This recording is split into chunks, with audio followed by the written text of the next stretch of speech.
Buenas noches. Queremos agradecer antes que nada la invitación de parte de la Organización de Estados Iberoamericanos para la Educación, Ciencia y Cultura. Esta invitación nos han hecho a participar y a compartir con ustedes un poco nuestra experiencia en la Universidad de Ingeniería y Tecnología sobre la vinculación de ciencia con la sociedad a partir de la enseñanza a nuestros estudiantes.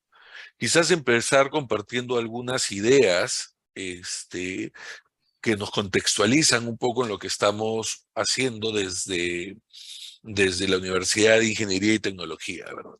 El propósito de la universidad general ha sido definido como resolvemos desafíos complejos para un mundo mejor. Esto es importante porque la Universidad de Ingeniería y Tecnología es una universidad con un marcado enfoque en carreras STEM, carreras de ingeniería, de ciencias, de tecnología. Entonces es realmente importante tener un enfoque que está tan basado, un propósito que está tan basado en su interacción con las ciencias sociales y con las humanidades, ¿verdad? No hay manera de entender este desafío, ¿no? Ni hay manera de asegurar que la tecnología que se inventa, la educación que tengamos, tenga este impacto si es que no lo insertamos en un marco interdisciplinario sumamente fuerte. Este marco interdisciplinario sumamente fuerte, yo creo que es algo que ha estado cambiando y va en línea con una transformación de los paradigmas científicos que estamos viendo. Un paradigma que inicia primero con una ciencia muy objetiva, muy natural, donde el conocimiento científico tenía una relación con la sociedad de manera natural. A un paradigma, después pasamos a un paradigma gobernado por el Estado, ¿verdad? Donde la investigación, la ciencia y la tecnología, la agenda era marcada básicamente por las universidades estatales, de ahí pasamos en los 80s al mercado, y ahora entramos más bien a la a la conceptualización, a darnos cuenta de que tenemos una serie de desafíos globales, una serie de desafíos de desarrollo sostenible que son urgentes y que tenemos nosotros como personas que trabajamos en universidades, tenemos la obligación de formar justamente profesionales que respondan a esta necesidad, a este cambio de paradigma. Esto es un profesional que entonces necesita entender y tener una relación con la sociedad. No hay manera de conseguir un impacto, que hablábamos desde el propósito, no hay manera de diagnosticar bien el problema si es que no tenemos una relación estrecha, fluida con la sociedad, tanto para comunicar lo que hacemos, como para recoger cuáles son las necesidades y las ansias de la gente. Entonces llegamos a un punto donde nos damos cuenta que la nueva formación en ciencia y tecnología implica tener un profesional formado en estas disciplinas STEM, que esté en capacidad de conversar con la sociedad, de traspasar el conocimiento, pero que también esté en la capacidad de adquirir ese feedback, esa retroalimentación. Solo así, solo con este nuevo tipo de profesional, es que vamos a lograr realmente que la innovación, la ciencia y la sociedad sea un factor de 4 ejes: la industria, la academia, el Estado, pero sobre todo la gente. Esto no es nuevo y esto está siendo reconocido a nivel internacional desde muchas perspectivas. Por ejemplo, cuando hablamos de educación para el desarrollo, creo que estamos hablando exactamente de esto. Cuando hablamos de la misma educación STEM, de esta interdisciplinaridad que tiene STEM, estamos hablando de esto. Cuando hablamos de STEAM, cuando le ponemos la A, seguimos hablando de esto. Y es más, cada vez comienzan a haber más siglas y es STEAM más HAS, STEAM más, porque cada vez es más claro que para poder conseguir un impacto necesitamos una interdisciplinaridad real. Pero no solo esta interdisciplinaridad real, sino tenemos que lograr que el estudiante, que el conocimiento que adquiere el estudiante tenga una relación con su día a día. ¿Sí? Es decir, de alguna medida tenemos que lograr enseñar el problema general, estos desafíos que hablábamos, pero tenemos que lograr que el estudiante entienda que ese desafío se expresa y está presente en el día a día, en sus interacciones diarias, y que tiene que llegar a la gente con la que él interactúa diariamente. Es en esta concepción que nosotros pensamos que al centro de este cambio de paradigma, al centro de esta educación en tecnología, que cada vez es más importante y podemos llegar a acuerdo, que al centro debe estar la interdisciplinaridad. Yo creo que ahí realmente podemos encontrar consenso en general, pero sobre todo yo creo que debe estar la comunicación.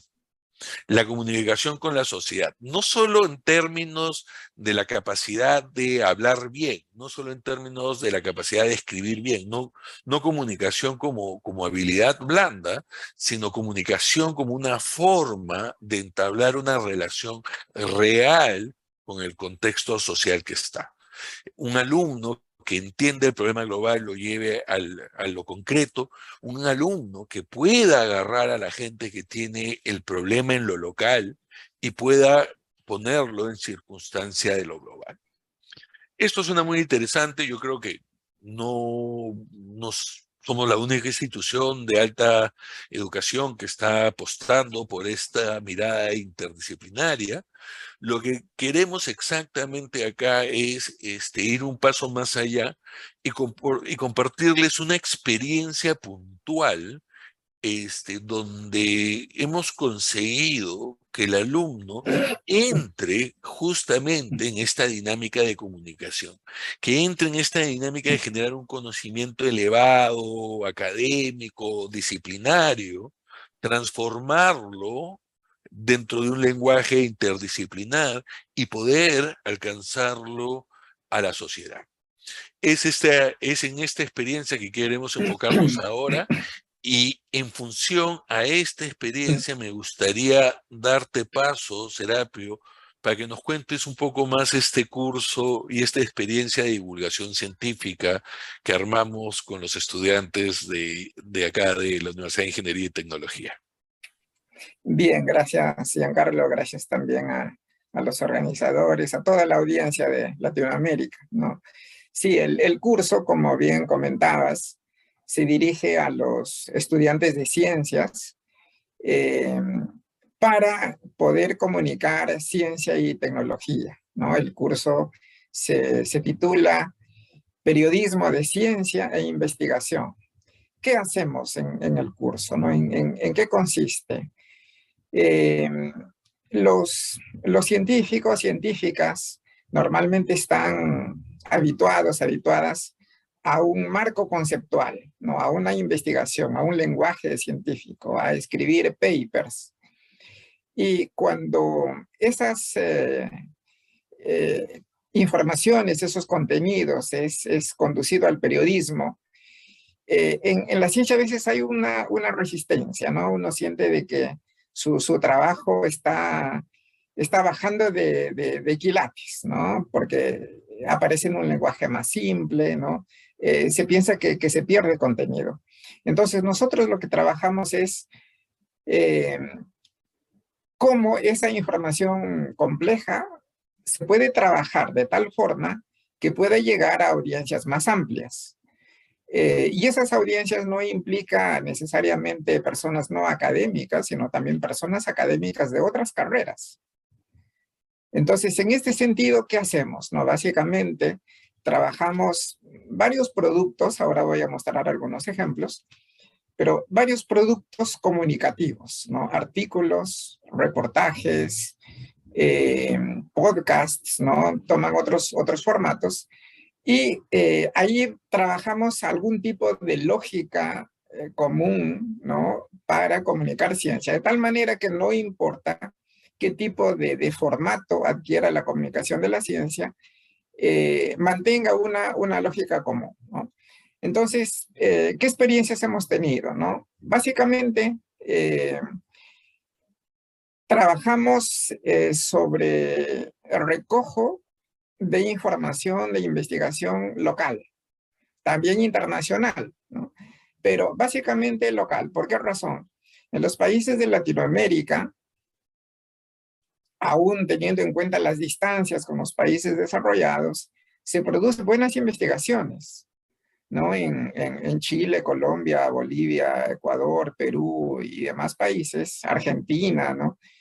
Se produce muy buena información, pero normalmente cuando uno lee tanto las revistas especializadas como las revistas de difusión de ciencia, esos contenidos no están presentes, ¿no? Más uno toma de los países desarrollados. Pero una manera de incentivar también a las comunidades universitarias a especializarse en ciencias es dar a conocer esa investigación local. Por ejemplo, ahora hablando de la sostenibilidad, nuestros países no solamente tienen la posibilidad de investigar, de estudiar sobre temas de recursos naturales, sino que es una urgencia, es una prioridad, ¿no? Muchos países, el Perú, por ejemplo, está entre los 3 países en el mundo más vulnerables al cambio climático. Entonces, como muy bien lo recalcabas, eh, son temas que vinculan universidad y sociedad. Algunas experiencias que hemos tenido, por ejemplo, voy a mostrar aquí uno de los trabajos que hacemos con los estudiantes. Es una revista, ¿no? Es un producto de final de curso. Y aquí participamos de cero, ¿no? Hasta del diseño del logotipo, ¿no? La portada, las entrevistas, ¿no? Esta publicación fue en el contexto de la pandemia. Trabajan prácticamente artesanalmente, ¿no? Entrevistan a los propios profesores de UTEC, a investigadores de otras universidades, por ejemplo, aquí con respecto a las energías. Este es un número que tiene varios artículos sobre recursos naturales, ¿no? Un reportaje, todo esto lo trabajamos desde varios enfoques, ¿no? Por una parte, animamos a trabajar ciertos contenidos como recursos naturales, desafíos climáticos, etcétera. Por otra parte, damos la posibilidad, los contactos, etcétera, para entrevistar a científicos, científicas locales, ¿no? Además, trabajamos casi artesanalmente el lenguaje, ¿no? Los artículos, ¿no? Cómo cómo presentar información interesante, etcétera. Y unas buenas experiencias que hemos tenido es que algunos estudiantes han creado sus propios blogs, sus propias páginas web, donde publican no solamente ciencia, sino temas de interés, academia y sociedad, ¿no? Algunas veces me han llamado para talleres particulares, ¿no? En la universidad, especialmente para trabajar con sus blogs, y me llenaba de satisfacción, ¿no? Ver cómo están aplicando esos conocimientos, ¿no? Aquí les voy a mostrar brevemente otra de las portadas de las revistas, porque en cada oportunidad, cada cierre de curso, trabajamos una revista, la cual lo diseñamos de cero, ¿no? Incluso cambiamos hasta el logotipo, y aquí van a ver otro corte más juvenil, ¿no? Esto también se trabajó, como verán, el estilo ya es distinto. ¿Y esto por qué? Porque sin renunciar a la seriedad de la ciencia, tenemos que partir de sus intereses también de los jóvenes, ¿no? De sus propias creaciones, de lo que están viendo en su día a día, en series, en otros espacios también. Estos son algunos de los productos interesantes que se ha producido en el curso. Sí, el trabajo de comunicación me parece sumamente interesante.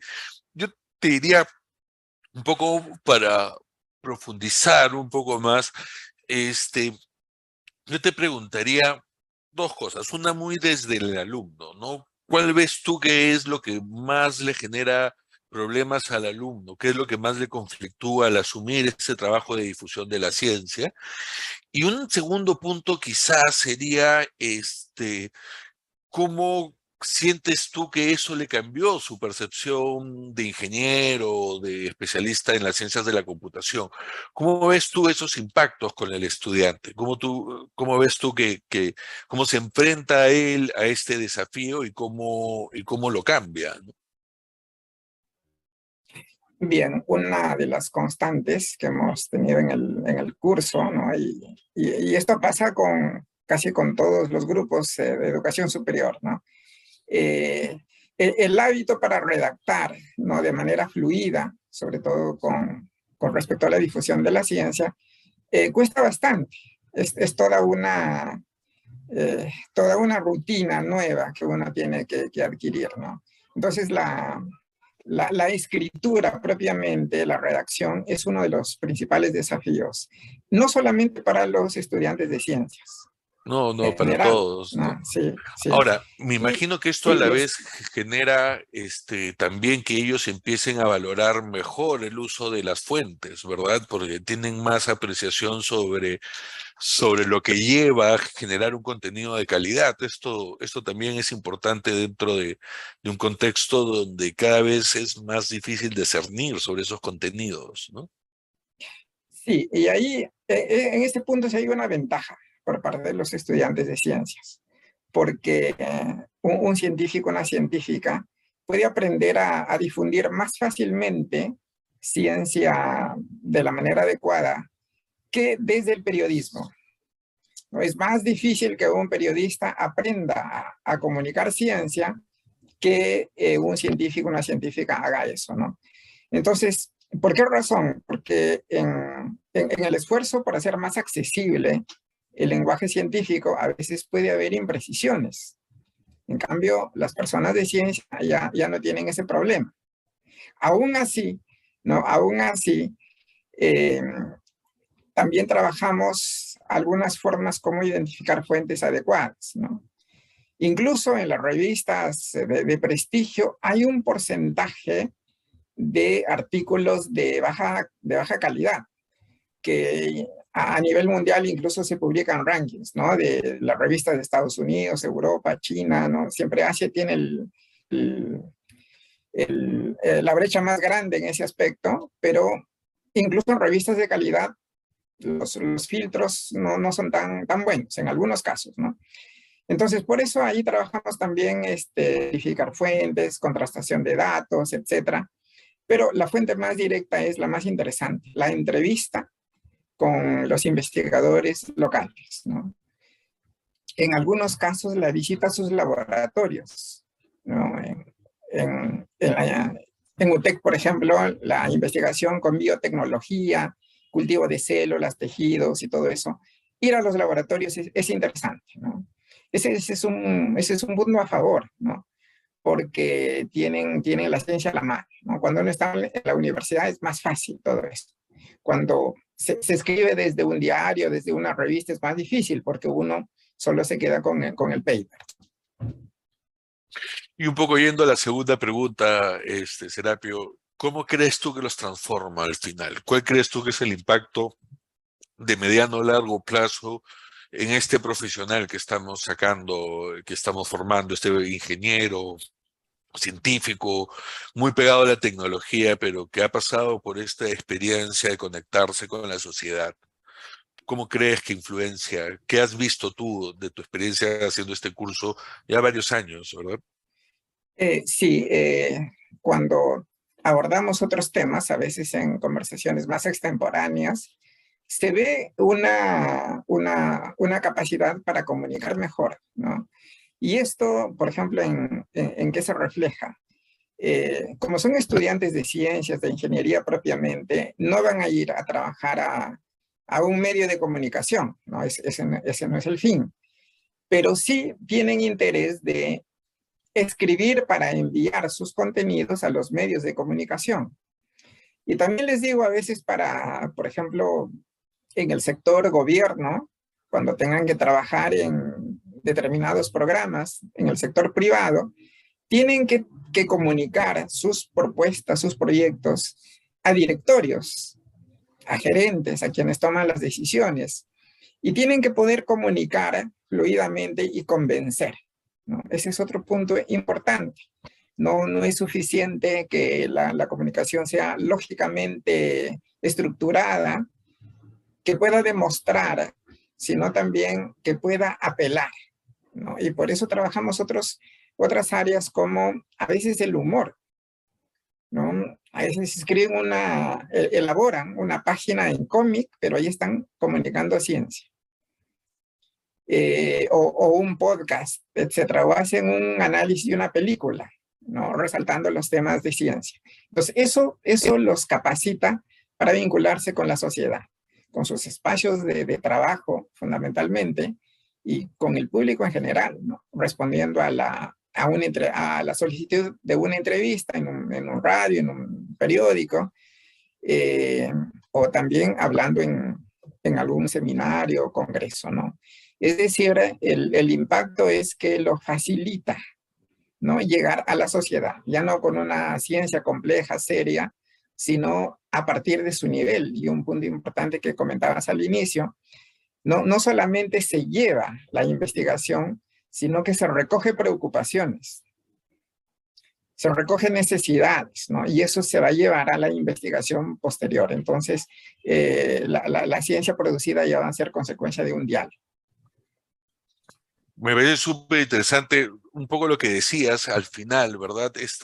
Cuando hablabas de que es una investigación que parte muchas veces de lo local, de los temas que les está afectando a ellos, eso los obliga, como dices tú, a recoger información de la sociedad que van a llevar, ¿no? Eso los obliga, me parece, a también generar esta identificación con el entorno, ¿no?